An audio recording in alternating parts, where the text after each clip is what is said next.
with us tonight. And with that, I'm going to turn it over to Eric to introduce our special guest, who's going to read some excerpts from a fantastic book that he helped write. Good evening, early birds. How we doing? Awesome. So, I would like to introduce my friend Zach Shaw. Zach Shaw is the foreword author of a posthumous book of poetry written by the late, great Roz Williams. It is called And What About the Bells? It is available over at that table for just $34, as well as some other items over there.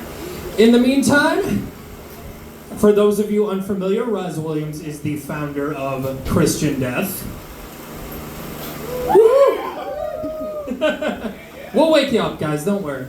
In the meantime, here's a couple of selections from Zach himself.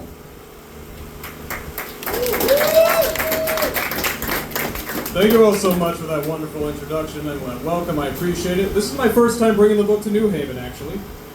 So I'm really excited to be here. Thank you guys so much for coming out tonight. Thank you for having me. This fucking microphone will not work for some reason. Yeah! So when Roz's colleague, Ryan Wildstar, asked me to work on this book with him, it really was a dream come true. I'm a lifelong Roz Williams fan. I hope many of you are as well. So I did not know Roz personally, but I know him through his work.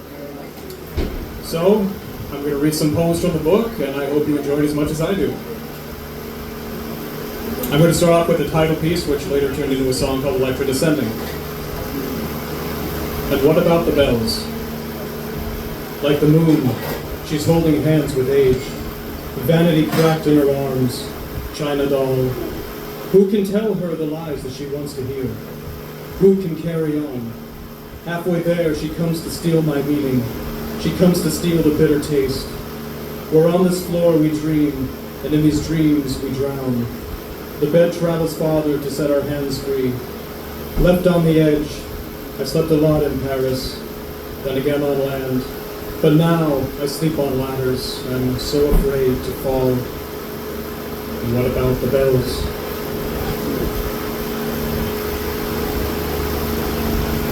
Now this next one is called There Is No Sound or Meaning. Oh, thank you, both of you. There is no sound or meaning. The world is dead. A ghost of nightmarish reality prepares for the violent new orbits that spin in the shadows of one human eye. Unused limbs, the sight of things missing. I would like to shake off the maddening limitations of time and space and sanity so that all the rules of matter and perspective may unhinge and perish. I might even choose to walk the hellish tracks of the living dead. Perhaps they alone have conquered the secret I searched for. A dying man aware of his approaching death is, perhaps, the only man truly living, which is why I surround myself with the symbols of death.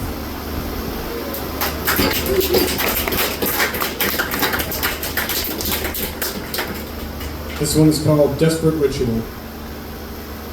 Desperate ritual. Careless words. Death must be a whisper away. Understanding sickness, we chose a method of attack by seduction. Those seduced are surely placid souls, our own shadows. By definition, I could explain my loss as a loss of expression. 7 years bad luck, each time I pass the mirror. I fear the man behind the mask. Careless ritual, desperate words. Death is but a whisper away.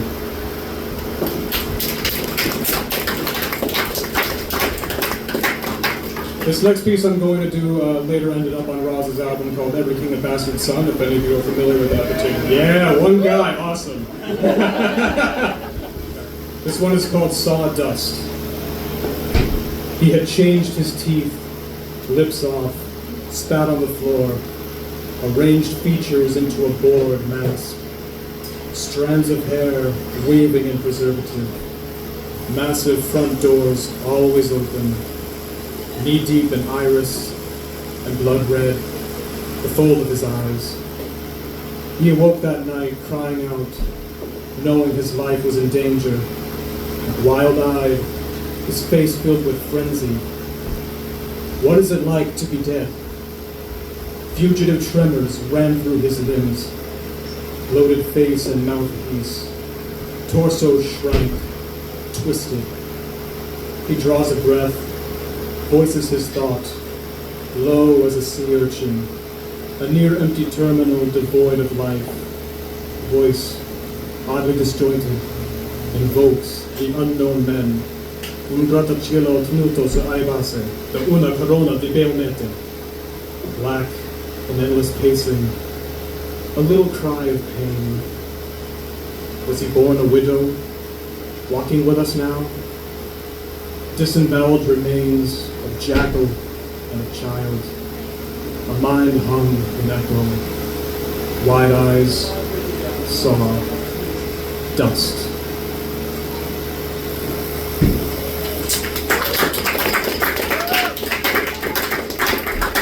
So if it's all right with you guys, I'd like to read one that's never been read publicly before. Is that all right? Yeah. This one is called The Countess. Severe punishment, errant compared to this blood clutch. Red-hot coins in their servants, and the Countess carried lusting fiend, axe-killer hands. Then she would club out the task with relish, them to death. Because it broke the boredom of the eyed angel who was lethally arrest her lonely life. Wax were no match, a grisly death list, punishment for the river of gore the Countess had kept, turned to sadistic torture, Countess spilled on the fog. Years of unimaginable horror, the shrouded moors of 650 young girls. Sagar became a slaughter, butchered by the woman. House of hundreds, butchery the world came to know. Brutally murderous ancestor, insane passion for her crimes. Blood is told in spine, her favorite pastime. Sentenced to solitary new books from the breasts of the young.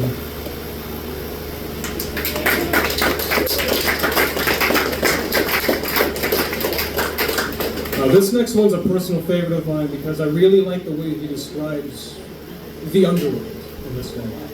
This one is called Nobody Told Us. In the realm of the dead, nobody told us, no, nobody told us. Who could have warned us, save those thrown before us? And I guess we'll never know. How could we ever show faint strength and sorrow? Brother, I don't know. Does it spite you? Does it show? Faint strength and sorrow. We are together, get divided against a frail bridge. Uncrossed, we are united, but in crossing, do we lose the key?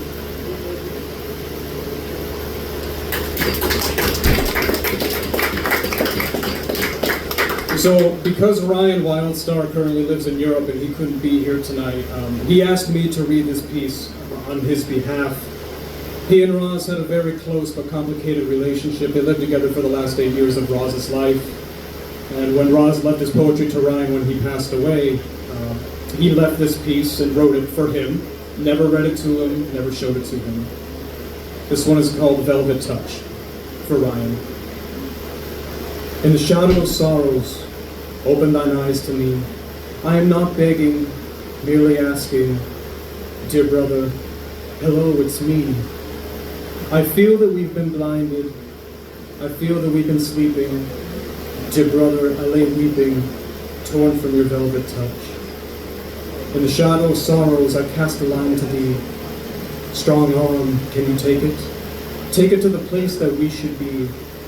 Hello, it's me. Hello, it's me.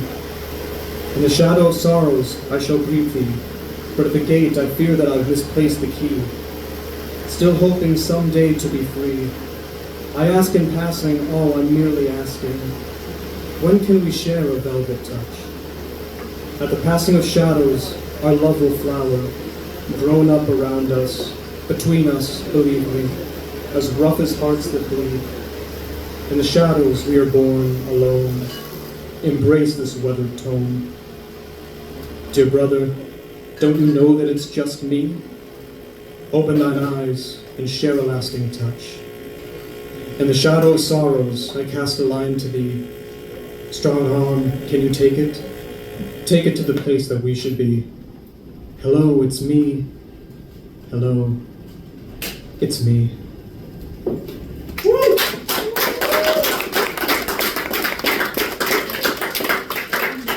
Is anyone here a fan of an album called The Horse's Mouth by any chance? Thanks. Well, at any rate, this piece Ryan and Roz wrote together, and I really wanted to read it tonight because it's actually Ryan's birthday today, so I have a camera set up over here. I told him I'd say happy birthday, so happy birthday, Ryan. Yeah. So this piece was cut up by Roz and put on that album under the title Raped, but this is the original version, which is Hemispheric Energy. Hemispheric energy, channeling out from 1,000 different directions. The feeling cannot be held down long enough to rape, but when felt, it may burrow through your skeleton instantaneously, all at once making you aware of the whirlpool of atoms keeping the world in motion. This world, tossed into monstrous chaotic waves, obscured by its own shadow. No light in these dimensions of phosphorus brain fear, no clear vision of hope or redemption, eyes torn away by savage mental battles, a war carried on in endless blindness and cruelty. Weaklings cannot survive on a wave of nothing for long without some help.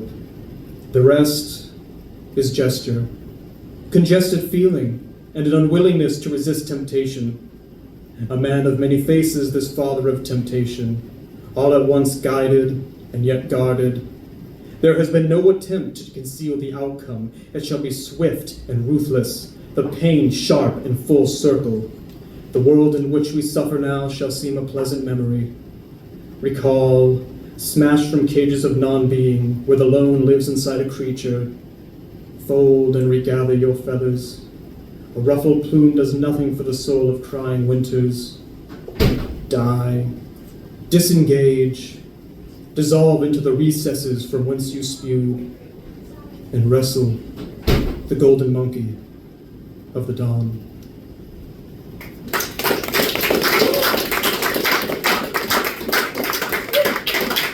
So this is one I always put in right toward the end because it seems as though a lot of people think Roz took himself very seriously, but that wasn't always the case. This is one of the funniest pieces in the book. There's a lot of little gems like this, but it's funny, it's weird, it's only one line. It's called Beyond Eternal Edge of the Fish Gutters. Most times, I feel like a goat amongst hogs. Yeah, that's it. When we were going over the proofs of the book a few years ago, I asked Ryan, I said, so what exactly does that piece mean? He goes, you're thinking way too far into it, Zach. It doesn't mean anything at all. But on a more serious note, this will be my last piece of the night. And before I read this one in my set, I just want to say you guys are the best crowd I've ever had since I've been doing this. So thank you guys so much for being phenomenal. Thank you. So I wanted to end my set with this piece tonight for the same reason why it's the last piece in the book, actually. It's very autobiographical, and Roz was someone who was very uncomfortable in his own skin. He committed suicide, for those of you who aren't aware. So it's really about his desire to leave this plane of existence and go somewhere else. This piece is called Ether of Night. It seems as if I've been on this road for years. My guide nearly 6 feet deep. But life goes on in present-day disorder, delirium, and chronic lunacy. A man's body is tortured, and a theme of death emerges. Innate and predestined, disguised as a choice. This image, neither human nor inhuman, shaped like wax in a mold of what it is not, is that of someone I cannot identify because he is so close to me. I am motionless in this sequence, a silent witness to old dreams and dying hope. Sweet dreams will soon be mine, whispering my forgotten name in violet evening skies. No longer earthbound, but withdrawing, taking it all away, like breath across a lighted candle. And I ask myself, what holds me back? Eyes blazing with fierce, savage innocence. In other words, bloodlust, a pantomime of abject fear. And I think this only happens in dreams. there must be no outcry that might betray me. And I think, when I think of myself, that my thought seeks the ether of night, eternal shadows, far from this numb body and the price of its unfolding. And I think all I want is out of here. Thank you guys so much for having me. Thank you for listening. I really appreciate it. Thank you.